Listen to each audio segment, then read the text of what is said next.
الحمد لله وكفى وسلام على عباده الذين اصطفى أما بعد فأعوذ بالله من الشيطان الرجيم بسم الله الرحمن الرحيم يا أيها الذين آمنوا قوا أنفسكم وأهليكم نارا وقودها الناس والحجارة أعدت للكافرين صدق الله العظيم.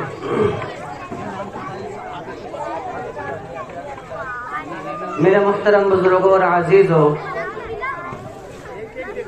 کافی ٹائم سے آپ سبھی حضرات بیٹھے ہوئے بچوں کے مکالمات اور تقاریر سماعت فرما رہے تھے. ماشاءاللہ بچوں نے بڑی ہی اچھی اور بڑے ہی حسن اخلاقی کے ساتھ اپنی تقریریں پیش کی، مکالمات پیش کیے. دل خوش ہو گیا. واقعتاً یہ اساتذہ کرام کی محنتیں ہیں اور اللہ رب العزت سے دعا گو ہوں کہ اللہ رب العزت مزید محنت کرنے کی توفیق عطا فرمائے. دوستو، عرض یہ کرنا ہے بس کہ جیسا میں نے آپ کے سامنے قرآن مقدس کی ایک آیت تلاوت کی ہے، اس آیت کریمہ کے اندر اللہ رب العزت ارشاد فرماتے ہیں کہ یا ایھا الذین آمنوا قوا انفسکم، اے ایمان والو. کیا فرما رہے ہیں؟ اے ایمان والو. گویا کہ ایک پیارا جملہ ارشاد فرما رہے ہیں. اگر غور کریں گے اس آیت کریمہ کے اوپر، جس طرح باپ اپنے بیٹے کو بلاتا ہے، اگر نام لے کر بلاتا ہے تو وہ مزہ نہیں آتا ہے، لیکن جب وہی باپ اپنے فرزند کو بلاتا ہے بیٹے کے ذریعے سے، بیٹا لقب لے کر کے بلاتا ہے کہ بیٹے ادھر آؤ، تو وہ جذبہ الگ ہوتا ہے. بیٹا خوش ہو جاتا ہے کہ آج والد محترم نے مجھے بیٹا کہہ کے بلایا ہے. تو اسی طرح اللہ رب العزت کا بھی طریقہ ہے کہ جب ایمان والوں کو مخاطب فرماتے ہیں تو فرماتے ہیں یا ایھا الذین آمنوا، بڑے پیار سے. آگے ارشاد فرما رہے ہیں اے ایمان والو، تم اپنے آپ کو بچاؤ، تم اپنے آپ کو بچاؤ اور اپنے اہل و عیال کو بھی بچاؤ. کس چیز سے بچانا ہے؟ جہنم کی آگ سے. جہنم کی آگ سے اپنے بچوں کو، اپنے اہل و عیال کو، خود کو بھی بچانا ہے. لوگ یہ سوچتے ہیں کہ ہم نے نمازیں پڑھ لی، ہم نے روزہ رکھ لیا تو گویا کہ ہمارا فریضہ ختم ہو گیا. ایسا ہرگز نہیں ہے. اللہ رب العزت اس آیت کریمہ کی ذیل میں یہ فرمانا چاہتے ہیں ایمان والوں سے کہ ابھی تمہارا فریضہ ختم نہیں ہوا ہے. اب تو جا کر کے جب ایمان لے آئے تو اب فریضہ شروع ہوتا ہے آپ لوگوں کا، کہ سب سے پہلے اپنی فکر کرو، اپنے ذات کی فکر کرو.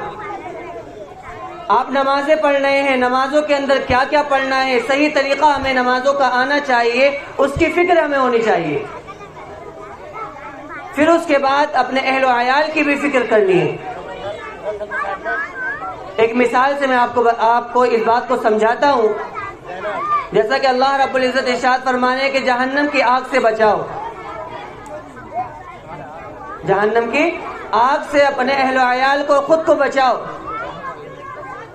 تو مثال یہ ہے اس طرح کہ ایک آگ جل رہی ہے کہیں پر اور آپ کا بچہ اس آگ کی لپٹوں کو دیکھ کر خوشنما سمجھ رہا ہے اور اس کی طرف بڑھتا ہوا چلا جا رہا ہے. اور اب بھی آپ بیٹھے ہوئے اطمینان سے کہہ رہے ہیں کہ بیٹا ادھر آ جاؤ، آپ کو آگ جلا دے گی. کیا آپ ایسا کریں گے؟ ایسا ہرگز نہیں کریں گے. آپ اپنے بچوں کو پکڑ کر، کھینچ کر، تھپڑ لگا کر کے اس کو لانے کی کوشش کریں گے، کہیں آگ کے اندر جل نہ جائے یا نقصان نہ ہو جائے بچے کا. اسی طرح میرے محترم بزرگوں اور دوستوں، اللہ رب العزت ارشاد فرماتے ہیں کہ دنیا گویا کہ ایک آگ سے بھری ہوئی ہے.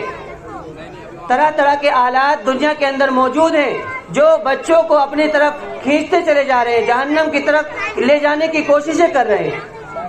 تو ہمیں اپنے بچوں کو مسجدوں سے جوڑنا ہے، اپنے بچوں کو مکتبوں سے جوڑنا ہے. اگر یہ عمل کریں گے تو ہمارے بچے بہترین بنیں گے. میں اپنی ماں اور بہنوں کو بھی مخاطب کر کے یہی بات کہنا چاہوں گا کہ اپنے بچوں کو اپنے گھروں کے اندر دینی ماحول قائم کریں. جیسا کہ ابھی آپ نے دیکھا کہ کسی نے کھانے کی سنتوں کو سنایا, کسی نے پانی پینے کی سنتوں کو سنایا. اب اگر اس کھانے اور پینے کی سنتوں کے ذریعے سے اپنے گھر کو مزین نہیں کریں گے تو وہ ان کے سینے کے اندر محفوظ رہ کر کے ایک دن ضائع ہو جائے گا. اس کو عمل میں لانے کی کوشش کریں. کیا کریں؟ اس کو عمل میں لانے کی کوشش کریں. بچہ مکتب سے پڑھ کر آتا ہے تو کارگزاری لیں اس سے کہ آج آپ نے کیا پڑھا ہے. ہم پوچھتے نہیں ہیں, ہمیں پوچھنا چاہیے. اگر کھانے کی سنتیں ہیں تو بچوں کو بتائیں کہ اسی طریقے سے آپ کو جیسا جناب جی نے سکھایا ہے ایسے ہی آپ آج کے بعد پانی پینا ہے. تو اس طرح اگر ہم عمل کریں گے تو انشاءاللہ ہمارے بچے دیندار بنیں گے اور اپنے والدین کی فرما برداری کرنے والے بنیں گے. آج ہم چاہتے ہیں کہ ہمارا بچہ جو ہے دیندار بنے اور ہر بات کو ماننے والا بنے. کیوں نہیں بن رہا ہے آخر؟ ہم خود گھروں کے اندر رہتے ہوئے جھوٹ بولتے ہیں, ہماری مائیں اور بہنیں گھروں کے اندر رہتے ہوئے جھوٹ بولتی ہیں.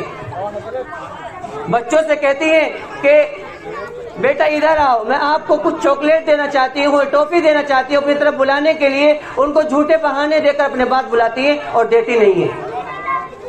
حالانکہ اللہ کے نبی صلی اللہ علیہ وسلم کے سامنے ایک مرتبہ ایک عورت آئی, بیٹھی ہوئی تھی. اس نے اپنے بچوں کو اپنی طرف مخاطب کیا, بچے نے سنا نہیں. دوسری مرتبہ اس عورت نے اپنے بچوں کو بلایا کہ ادھر آؤ, میں تمہیں کچھ چیز دینا چاہتی ہوں, میں تم کو کچھ چیز دینا چاہتی ہوں. اللہ کے نبی صلی اللہ علیہ وسلم نے فوراً اس عورت کی طرف مخاطب ہوئے فرمایا, کیا واقعتاً تمہارے پاس کوئی چیز ہے یا ویسے ہی جھوٹا بول رہی ہو؟ انہوں نے کہا, نہیں اللہ کے نبی, میری اوڑھنی کے اندر کھجور کے ٹکڑے بندھے ہوئے ہیں, اس کے ذریعے سے میں اس کو بلانا چاہتی ہوں اور وہ کھجور کے ٹکڑے دوں گی اسے.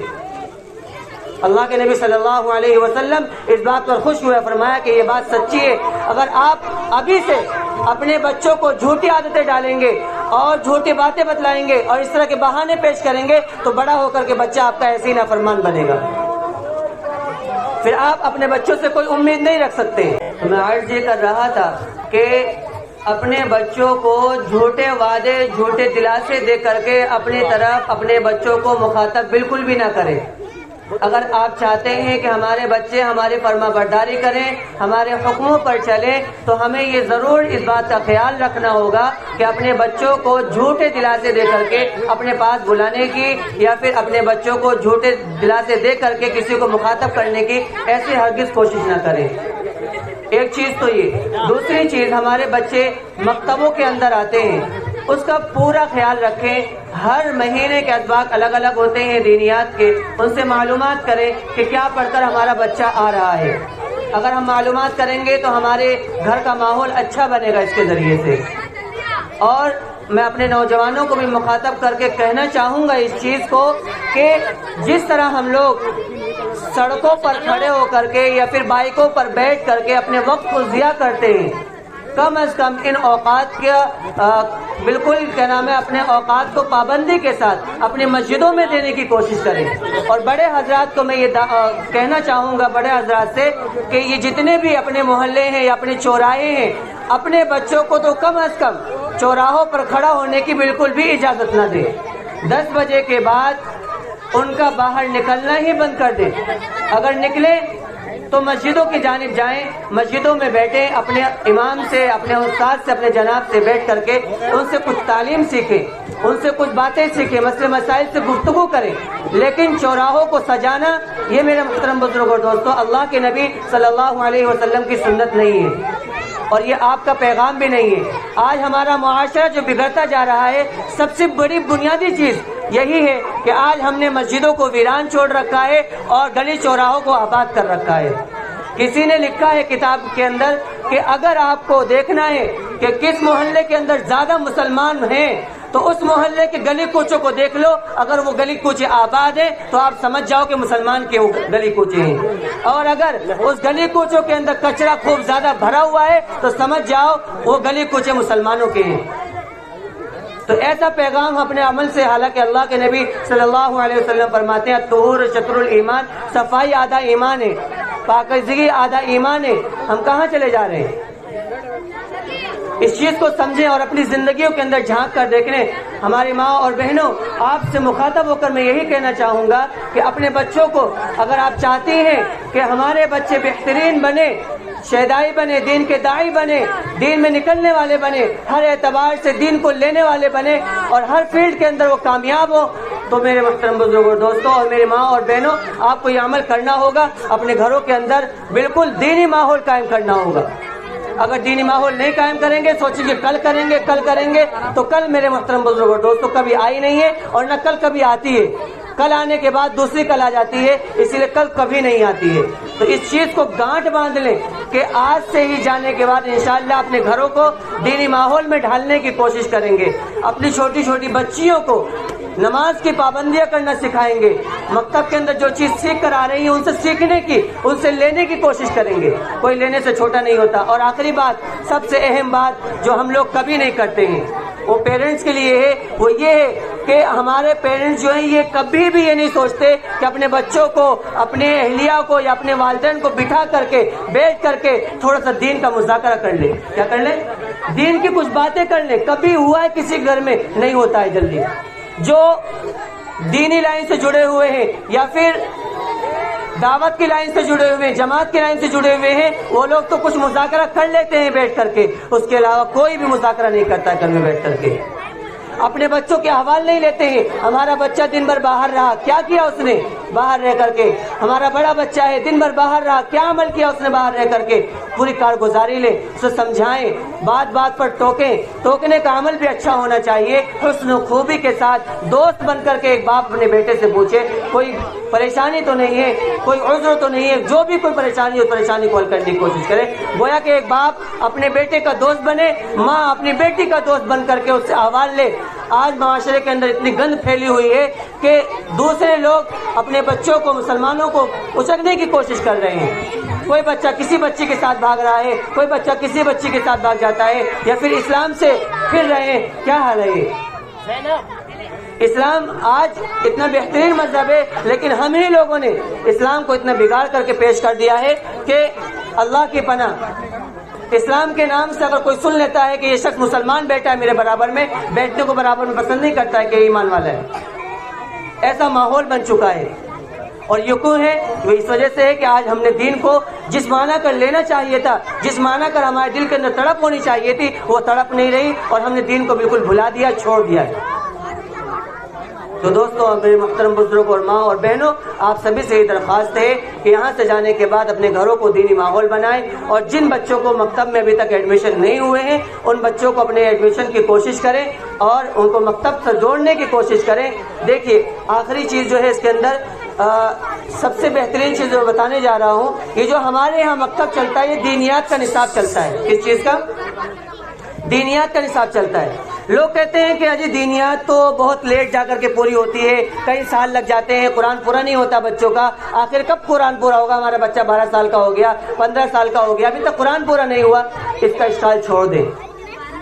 دینیات کا بنانے کا مقصد، دینیات کو لانے کا مقصد صرف یہ ہے کہ آپ کے بچوں کو 15 سالہ کورس ہے یہ پورا. آپ کے بچوں کو مکتب کے اندر 5 سال کا بچہ آ رہا ہے، گویا کہ 5 سال سے اس کی 15 سال کورس یعنی 20 سال تک اس کو مکتب سے جوڑ کر، مسجد سے جوڑ کر رکھا جائے گا تاکہ وہ اس کو کوئی غیر ایمان والا اچک نہ لے. سب سے بڑی چیز بتلا رہا ہوں میں آپ کو. اسی وجہ سے اس دینیات کا نصاب قائم کیا گیا ہے. دینیات لیٹ شروع جو ہوتی ہے، قرآن شروع لیٹ جو ہوتا ہے، اس کی وجہ یہ ہے کہ قواعد کے ساتھ قرآن کو مکمل کرایا جاتا ہے. ویسے قرآن نہیں کہ بنا نہ زبر کو کھینچ رہا ہے، کوئی زیر کو کھینچ رہا ہے، کوئی پیش کو کھینچ رہا ہے، ایسا قرآن نہیں پڑھنے والا ہوگا مکتب کے اندر. مکتب کے اندر حسن اخلاقی کے ساتھ قرآن پڑھنے والا بچہ ملے گا آپ کو. اور دیگر اسباب اس کے اندر ہوتے ہیں. اخلاقی تعلیم جیسا کہ آپ کے سامنے بچوں نے پیش کیا، اسلامی معلومات پیش کیا، اور تمام چیزیں انہوں نے پیش کی، سب دینیات کا نصاب کے اندر داخل ہے. یعنی بچے کو بہترین بنانے کا پورا نصاب مکمل ہے. اگر بچے کو آپ کو مکتب سے مطلب اسے حافظ قرآن بنانا ہے یا پھر آپ کو عالم بنانا ہے تو اس کے لیے نصاب الگ ہے. آپ اپنے اساتذہ سے بات کریں، اس کی ترتیبیں الگ ہے. آپ چاہیں کہ آپ بتائیں بھی نہیں اور لوگ سمجھ جائیں تو ایسا کبھی نہیں ہوگا.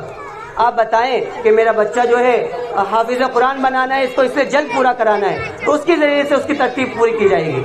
ہر کسی کی الگ الگ ترتیبیں ہیں، اسی لیے دینیات کا نصاب 15 سالہ مکمل نصاب جو ہے وہ اسی وجہ سے ہے کہ آپ کا بچہ 20 سال کا ہو گیا ہے، کالج جانے لگا ہے، تب بھی آپ کا بچہ مکتب سے اور مسجد سے جڑا ہوا رہے گا انشاءاللہ۔ اور جب مکتب سے اور مدرسے سے جڑا ہوا رہے گا تو غیر ایمان والا کبھی اس کو اچک نہیں سکتا ہے، اس کو اپنی طرف کھینچ نہیں سکتا ہے۔ کیوں؟ اس لیے کہ باطل کتنا بھی اس کو بہکائے گا کالج کے اندر، وہ آ کر کے اپنے جناب سے معلوم کرے گا کہ آج میرے سامنے یہ مسئلہ پیش آیا ہے، اس کا کیا وجہ ہے، آپ مجھے بتلائیں ذرا۔ تو جو اس کا جناب جو ہوگا، اس کے استاد جو ہوں گے، اس کے اس مسئلے کو حل کرا دیں گے، تو اس کو اچکنے سے بچا لیں گے اس کو۔ اللہ رب العزت کہنے اور سننے سے زیادہ ہم سبھی کو عمل کرنے کی توفیق عطا فرمائے، آمین۔ وآخر دعوانا الحمدللہ رب العالمین۔